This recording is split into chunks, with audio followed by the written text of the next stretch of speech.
எல்லாம் எப்படி இருக்கீங்க? சாப்பிட்டீங்களா? என்ன பண்ணுறீங்க? நான் இப்போ தான் சாப்பிட்டேன். கருவேப்பிலை பொடி சாதம். உங்கள் வீட்டில் என்ன சாப்பாடுன்னு கமெண்ட் பண்ணுங்க. அப்புறங்க, லைஃப்பில் எவ்வளோதான் பிரச்சனையை நம்ம சந்திப்போம். அப்படியே சந்தித்தாலும் அதை தீர்வுன்னு ஒன்று வரும்போது யாருமே கூட இருக்க மாட்டாங்க. அந்த பிரச்சனையை சமாளித்தது யாருன்னு பார்த்தீங்கன்னா, கடைசியாக நமக்கு வந்த பிரச்சனை நாம் மட்டும்தான் தீர்த்துருப்போம். ஃப்ரெண்டாக இருக்கட்டும், இல்லை சொந்த பந்தமாக இருக்கட்டும், யாராக இருந்தாலும் குறிப்பிட்ட ஒரு எப்படி சொல்கிறது,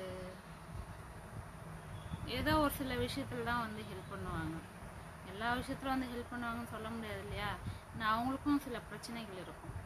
அதனாலங்க, நம்ம பிரச்சனையை நம்ம தான் தீர்த்துக்கணும். அதனால் கஷ்டம் வரும்போது யார்கிட்டையும் உங்களோட கஷ்டத்தை சொல்லிக்காதீங்க. அது அவங்களுக்கு வெறும் கதையாக தான் தெரியும். நமக்கு தாங்க அது வழியாக தெரியும். அதனால் நம்ம பிரச்சனை நம்ம தான் ஃபேஸ் பண்ணணும். யோசிச்சு பாருங்கள், நான் சொன்னது தப்பாக ரைட்டான்னு உங்களுக்கே தெரியும்.